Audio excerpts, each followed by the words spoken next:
Okay, so I have just finished The Ex I Buried by Natali Simmonds. This was sent to me by Bookture. So Eva was never going to go back to Cragstone, the small village where she grew up. She gets a text from a number that she doesn't recognise telling her that her childhood sweetheart Jacob has died and giving details of his funeral.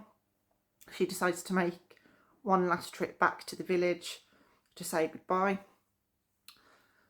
She gets there, she's met with this really frosty reception from all of the people in the village. They blame her for many things, and some of them even blame her for Jacob's death. She realises that something isn't quite right about the details of his death when his mother, who at the funeral kicks off at her, suddenly decides that she wants to take Eva in, she wants to spend some time with her, and she forces Eva to miss her last train home before Christmas. So Eva then resolves herself to find out what exactly is going on.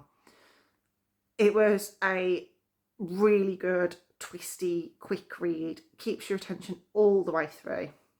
There's always something happening. The chapters are really, really short and punchy, and it keeps you on that just one more, and then you find out you've read the whole book. Eva is a fantastic character. She behaves exactly, it felt realistic how she behaved. She behaves like a real person, rather than, the kind of naive, mousy woman who turns into some kind of superhero that you sometimes find in a psychological thriller. She actually makes decisions that make sense and fit with her character, who she is. I did have a little inkling where the plot was going, but even though I was on the right track, I definitely missed the mark as to how it would all unfold, and this book definitely keeps you guessing all the way to the end. Without including any spoilers, I did find the end a little bit disappointing.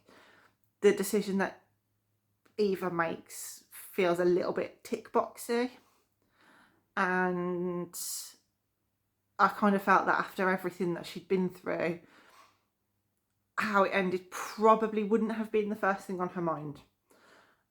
Because of this, it did lose half a star, but it was definitely a great read.